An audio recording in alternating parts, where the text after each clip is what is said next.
In this lecture, we're going to explore an operator called the null conditional operator.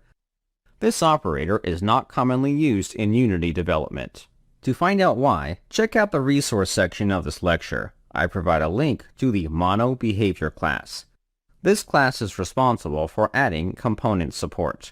On this page, the description mentions the following. This class doesn't support the null conditional operator and the null coalescing operator. For various reasons, Unity does not support every feature of C#. If you're writing a component, these are operators you should avoid. However, we're not using the mono behavior class for the event manager class. Since that's the case, we can use this operator. But why would we want to use it? Let's open the event manager class. In our class, we have a single event. Previously, we would assign an anonymous function to our event. The purpose of assigning an event was to prevent an error from being thrown when calling the invoke method.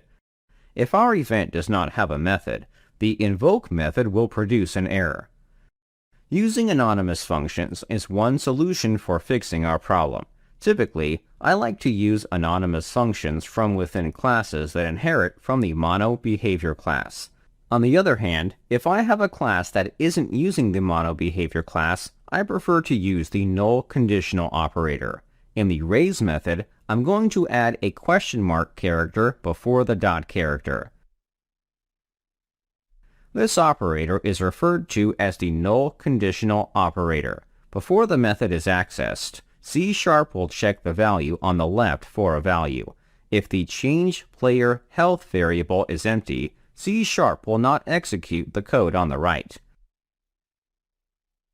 It's the equivalent of writing a conditional statement that checks for a null value. Both examples perform the same action.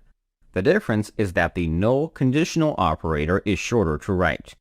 You can think of it as a quick shortcut for checking for a non-null value.